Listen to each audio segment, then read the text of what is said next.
I just finished this up for a customer. This is a Korbanth MPP 2.0. It has a Prizm 5.0 sound card in it. It also has a Tri-Cree LED, deep red, white. Goth3D chassis with the crystal chamber reveal. I believe the speaker is from Sabers. It's some sort of bass speaker.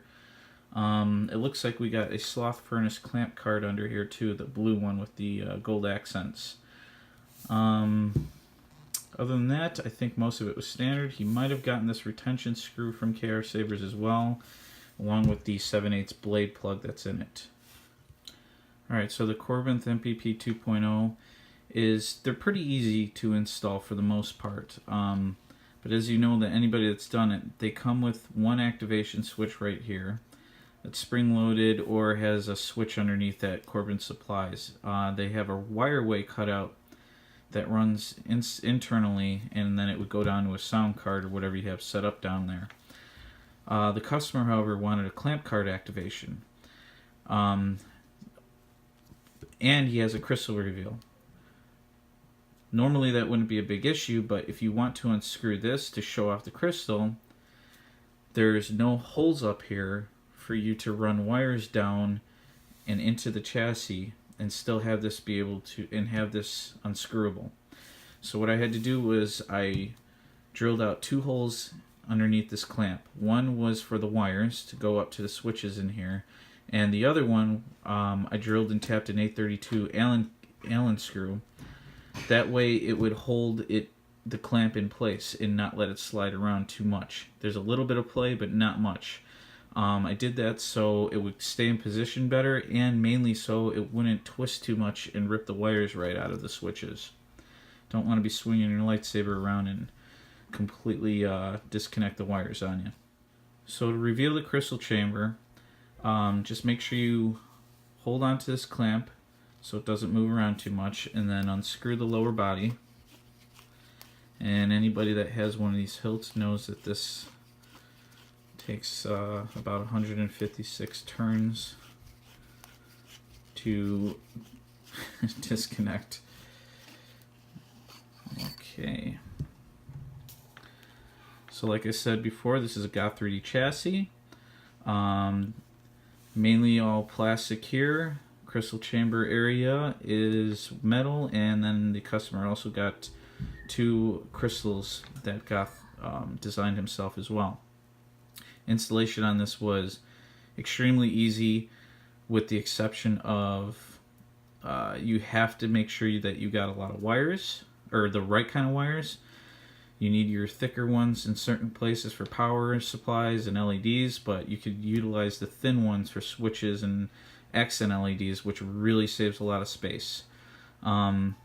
This part would rattle a little with the bass speaker that's inside here, causing unwanted clashes when the lower body was removed when this is activated. So I kind of tightened that up and glued it in little spots to make sure it wouldn't move as much. This light back here indicates that it's on. This is always going to have a free slide to it. Had fun doing the little wire job in there. And okay, let's check out the crystal.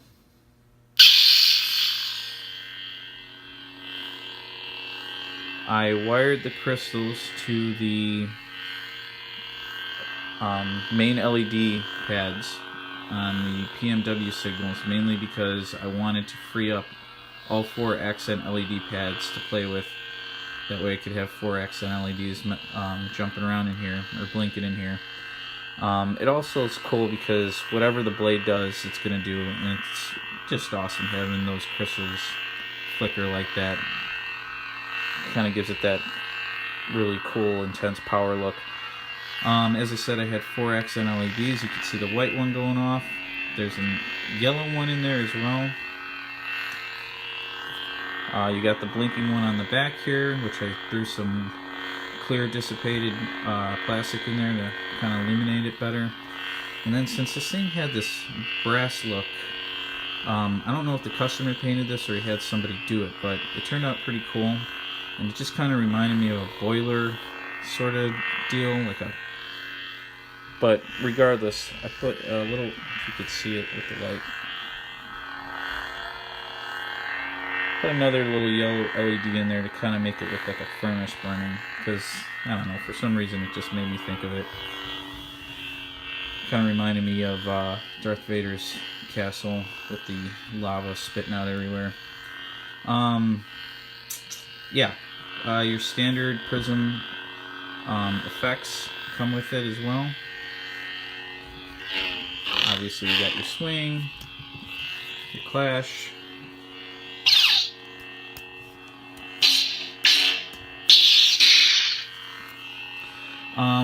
activation is up here, auxiliary is down here.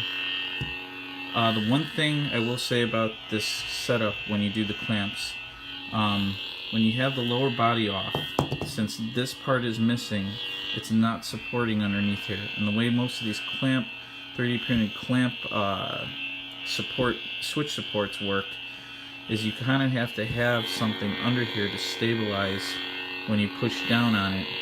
Otherwise it's not going to be able to have anything to stop it and make the switch activate. So if you have the lower body off, it's not the easiest to do that all the time. You might be pressing it and not get much out of it later. Right now it's working, but it's not going to always do that. And if that does happen, just kind of hold that in place and squeeze it and it'll work the same way. Yeah, see, it's already...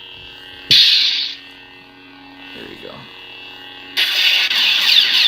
Now since these are hooked up to the main LEDs pads, they were hooked up to the red ones, each one a different red one.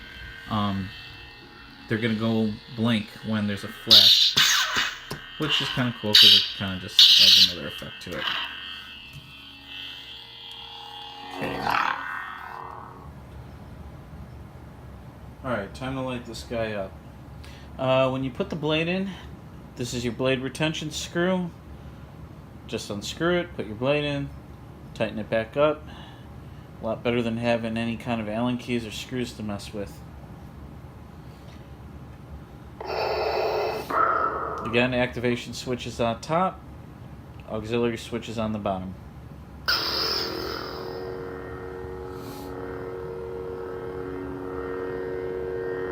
Of course, you have all your swing sounds, clash, and your auxiliary. Blaster effects, lock up, all that fun stuff. This sound font is Lord Blako's Vader, I believe.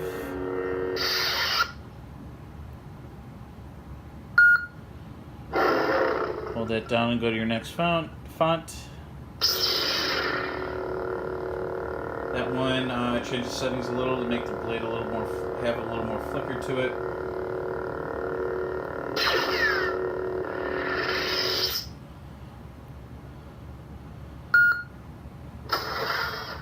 Font 3, I think that's light meat, maybe gray. This one I added a pulse effect. Doesn't pick up on camera too much, but you can see it in person, especially if the room's completely dark. You do it too much though, it kind of looks odd, so I went with a more subtle effect on it.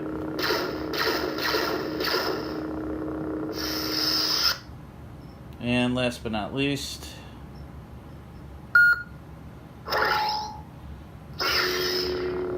white blade. Figured you got the deep red, white, you might as well have one of the settings be a white blade. But honestly, I think it looks pretty cool for a Vader setup. Plus the blaster effect's really a lot more intense looking.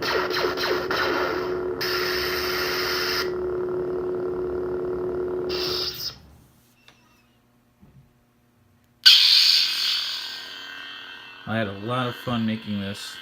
I hope the customer thoroughly enjoys it because I had a great time doing this one. If anybody else is interested in having me do an install for them, please contact me in the links below, and I would be happy to talk to you about it as soon as possible. Thank you, and may the Force be with you.